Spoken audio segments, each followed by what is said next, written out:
Welcome friends. आज जो हमारा टॉपिक है, हमने अपनी एक्सरसाइज 6.2 सॉल्व करनी है। इससे प्रीवियस वीडियोस में हमने अपनी एक्सरसाइज 6.1 सॉल्व की थी और ये जो एक्सरसाइज 6.2 है ये हमने एक्सरसाइज 6.1 से ही सॉल्व करनी है, क्योंकि हमें बताया गया है कि पेज नंबर जो है हमारा 251 chapter number 6 inventories and the cost of the sales, उसमें देखें हमें एक्सरसाइज 6.2 दी गई। इसमें हमें कहा गया use the data in exercise 6.1 to prepare the comparative income statement for the Lakia Corporation calendar year 2005, similar to these shown in the exhibit 6.8. For the four inventory method, assume the expenses are or the applicable income tax rate is 30%. तो हमें कुछ requirements दी गई है और हमें अपना income rate tax दिया गया है और हमें एक्सपेंसेस दिए गए हैं और हमें कहा गया है कि जो एक्सरसाइज 6.1 सॉल्व की है उससे हमने प्रिपेयर करनी है कंपैरेटिव इनकम स्टेटमेंट लेकिया कॉर्पोरेशन के लिए जो कैलेंडर ईयर एंड था 2005। तो हम सिंपली हमने क्या करना है, सबसे पहले जो हम काम करेंगे वो हमने अपनी ये स्टेटमेंट्स के नाम कंपनी का नाम लिखना होगा लेकिया कॉर्पोरेशन। उसके बाद हम इनकम स्टेटमेंट बना रहे हैं वो लिखना होगा, कैलेंडर ईयर 2005 वो हमने, ठीक है। उसके बाद आपने क्या करना है, सबसे पहले जो हमारा जो मेथड होता है, हम सबसे पहले जो पार्टिकुलर्स होते हैं वो लिखते हैं और FIFO LIFO specific identification weighted average हमने 4 कॉलम्स बना लिए। और पार्टिकुलर्स में हमने क्या लिखना है, सबसे पहले आपने ये याद कर लेना है, ये आपने बिल्कुल सेम टू सेम ऐसे याद करना है। नेट इनकम माइनस CGS करेंगे हम, कॉस्ट ऑफ गुड्स सोल्ड में से हम माइनस करेंगे तो हमारे पास क्या आ जाएगा, ग्रॉस प्रॉफिट आ जाएगा। ग्रॉस प्रॉफिट में से हम माइनस करेंगे ऑपरेटिव एक्सपेंसेस, या जो भी जितने भी हमें एक्सपेंसेस दिएंगे वो हम माइनस करेंगे, हमारे पास क्या आ जाएगा, नेट इनकम बिफोर टैक्स।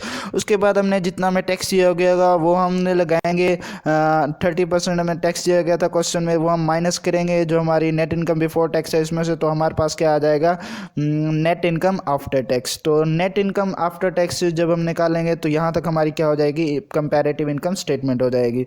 तो सिंपली ये बहुत ही सिंपल सा क्वेश्चन है, इसमें बस हमें वैल्यूज़ दी गई है और हमने आंसर निकाल लेने हैं। सारा जो हमारा प्रीवियस एक्सरसाइज थी 6.1 उसी से ही हमने वैल्यूज़ लेनी है। और बस हमारे पास जो नेट सेल्स हैं, नेट सेल्स में आपको दिखाता हूँ हमने किस तरह फाइंड करनी है। नेट सेल्स के लिए सबसे पहले आपने वर्किंग नंबर 1 सॉल्व करनी है। तो इसके लिए आपने क्या करना है, अपने क्वेश्चन में आना है, पेज नंबर 250 पे आ जाएं आप, और जो हमें क्वेश्चन दिया गया था, जो हमें अपनी प्रोडक्ट्स दिए गए थे, जो हमें बिगिनिंग इन्वेंट्री सेल्स और परचेज दी गई थी, उसमें हमने देखने हैं जो हमें पास सेल्स दी गई हैं। अब हमने क्या फाइंड करना है, नेट सेल्स सबसे पहले हमने फाइंड करनी है। तो नेट सेल्स फाइंड करने के लिए जितनी भी हमें सेल्स दी गई हैं वो आपने ले लेनी है। देखें ज़रा, हमारे पास जो जैन की 10 को सेल दी गई तो उसमें क्या था, 70 units at the rate of $50, वही हमने लिख लिया 70 units at the rate of $50। उसके बाद हमारे पास मार्च की 15 को सेल दी गई थी 125 units at the rate of 15, वही हमने लिख लिया। उसके बाद हमें अक्टूबर की 5 को सेल दिया गया था 600 units at the rate of 15, यही हमने लिख लिया। उसके बाद इन सबको मल्टीप्लाई करने के बाद जो हमारे पास आंसर है 1050, 1875 और 9000, इन सबको हमने क्या कर लिया, ऐड कर लिया। जब हमने ऐड किया तो 11925 हमारे पास क्या आ गई, टोटल नेट सेल्स आ जाएगी। ये नेट सेल्स हमारे पास FIFO LIFO weighted average specific identification सबके लिए हमारे पास क्या होगी, यही सेम होगी 11925। उसके बाद देखें ज़रा, अब हमने जो अपना क्वेश्चन सॉल्व करना है, हमने अपनी कंपैरेटिव इनकम स्टेटमेंट फाइंड करनी है। तो उसके लिए हमने क्या करना है, सबसे पहले हमने जो नेट सेल्स हमने फाइंड की थी 11925, यही हमने लिख लेनी है FIFO LIFO weighted average specific identification method में। उसके बाद जो हमारा CGS था, ये बात आपने ध्यान रखनी है कि CGS हमने अपनी पिछले प्रीवियस जो हमारा क्वेश्चन था एक्सरसाइज 6.1 उसमें हमने निकाल चुके हैं। और जो हम FIFO LIFO weighted average specific identification method के लिए CGS जो हमने अपना cost of goods sold statement बनाई थी उसी से ही हमने लेना है। अपना 4195 हमारा FIFO का था, 3882 हमारे पास LIFO का था, और वेटेड एवरेज का 4030 था, और स्पेसिफिक आइडेंटिफिकेशन 3970 था। ये आप अपने, अगर आपने नोट्स बनाए हैं या मेरा प्रीवियस वीडियो लेक्चर सुना है तो वहाँ से आप देख सकते हैं। ये हमारा जो CGS हमने फाइंड किया था, लास्ट जो हमने पार्ट किया था हमने यही CGS फाइंड की थी।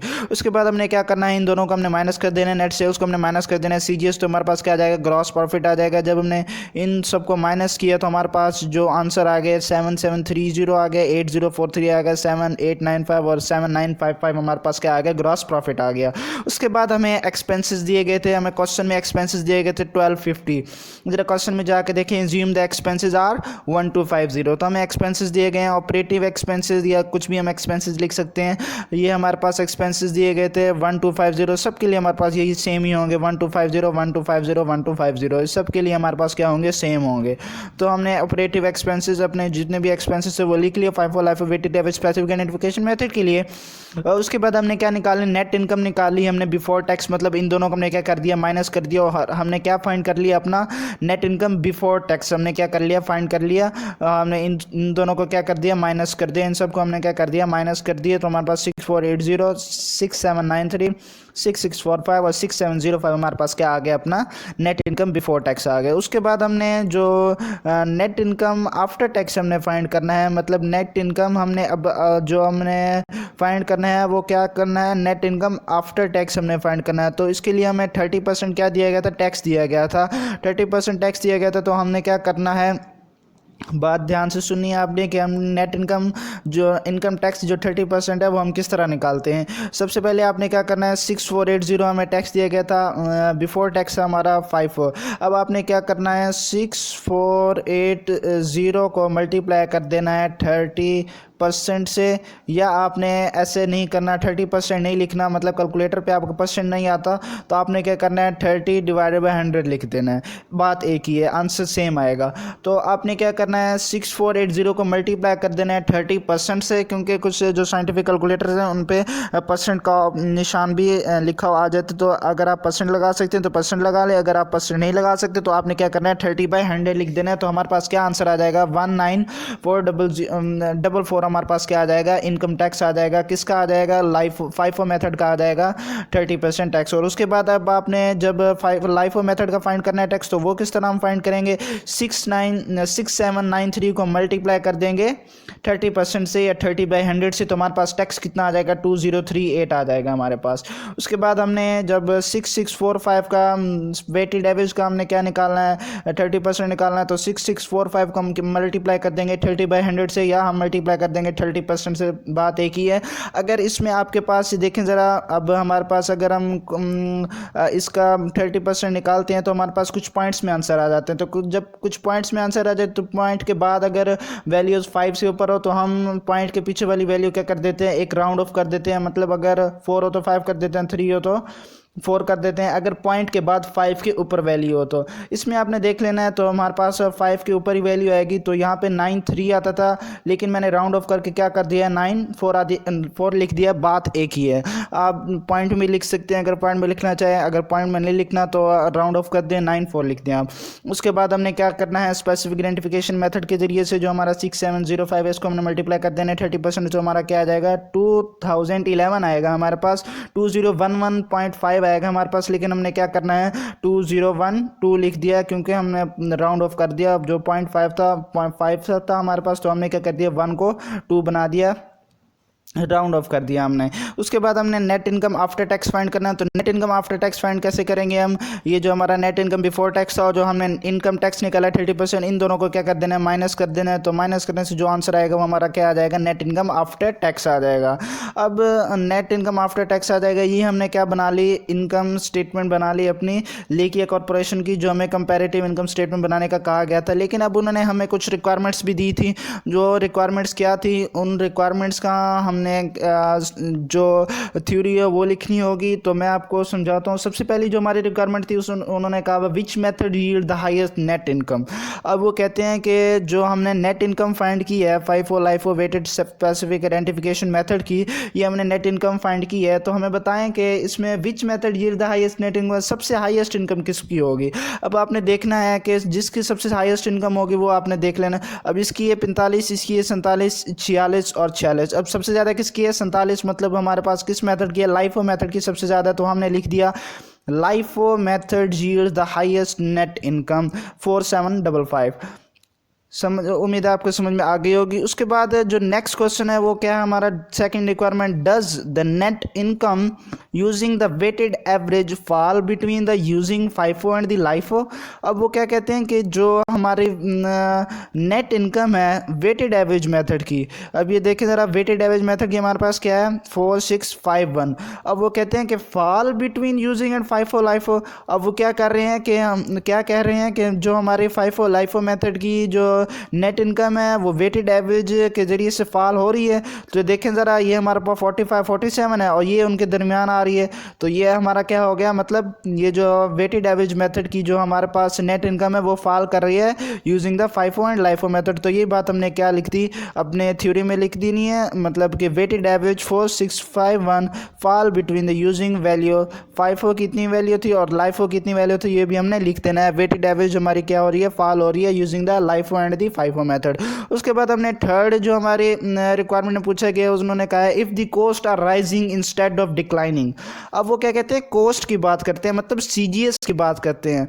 सीजीएस की क्या बात करते हैं, वो कहते हैं if the cost are rising instead of declining. अब ये जो हमारे पास कोस्ट थी, ये सीजीएस जो थी हमारे पास 419538824030 और 3970। अब वो कहते हैं कि वो राइजिंग हो, मतलब बढ़े, इंस्टेड ऑफ डिक्लाइनिंग, कम होने के बजाय वो ज़्यादा बढ़े। Which method would yield the highest net income. अब वो कहते हैं कि जो हमारी सीजीएस है, जो हमारी कॉस्ट है, अगर वो कम होने के बजाय बढ़े तो हमारा कौन सा मेथड होगा जो हमें हाईएस्ट नेट इनकम देगा। ऑब्वियसली जो हमारी जिसमें हमारी सीजीएस सबसे ज़्यादा होगी, जो हमारी जिसमें कॉस्ट हमारी सबसे ज़्यादा होगी, वही हमारे नेट इनकम भी सबसे ज़्यादा देगी। तो इसमें देखें ज़रा, हमारे पास जो सीजीएस दिया गया है उसमें सबसे ज़्यादा जो कॉस्ट वो किसकी है, वो हमारी फाइफो मेथड की है। तो यही बात हमने अपने थ्योरी में भी लिखनी है कि जो फाइफो मेथड है उसकी सबसे ज़्यादा कॉस्ट है। और अगर हम अपनी जो फाइफो मेथड की कॉस्ट है वो राइज करें इंस्टेड ऑफ डिक्लाइनिंग, तो जो हमारी हाईएस्ट नेट इनकम होगी वो भी किसकी आएगी, फाइफो मेथड की ही आएगी नेट इनकम भी। तो यही बात हमने अपनी लिखनी है। देखें ज़रा हमारे पास क्या लिखा हुआ है यहाँ पे, जो if the cost were rising instead of declining then the FIFO method would yield the highest net income. अब देखें ज़रा, if the cost were rising instead of declining, अब कोस्ट हमारे पास राइज हो रही हो इंस्टेड ऑफ डिक्लाइनिंग, कम होने के बजाय ज़्यादा हो रही हो, तो हमारे पास जो फाइफो मेथड है वो क्या होगा, would yield the highest net income. मतलब जो हमारे पास फाइफो मेथड है वो हमें सबसे ज़्यादा हमारी जो नेट इनकम होगी, हाईएस्ट नेट इनकम होगी, वो हमारे फाइफो मेथड देगी, क्योंकि हमने जो हमारी कॉस्ट है वो किसकी हाईएस्ट है, फाइफो मेथड की सबसे हाईएस्ट है। तो होप सो ये बात आपको समझ में आ गई होगी। अगर कोई फिर भी कोई क्वेश्चन हो, कोई क्यूरी हो, आपने ज़रूर पूछना है, ज़रूर कमेंट करना है, ताकि आपका कोई इशू हो वो हल हो सके। अगर कोई आपको कोई स्टडी, कोई एक्सरसाइज की प्रॉब्लम आपको समझ में नहीं आती, तो आपने ज़रूर कमेंट करना है, ज़रूर पूछना है, ताकि आपका इशू हल हो सके। अगर आप चैनल पर नहीं हो तो चैनल को सब्सक्राइब कर दें, वीडियो को लाइक कर दें, ताकि आपको आने वाले हर नए वीडियो का नोटिफिकेशन मिल सके। Thanks for watching. अल्लाह हाफिज़।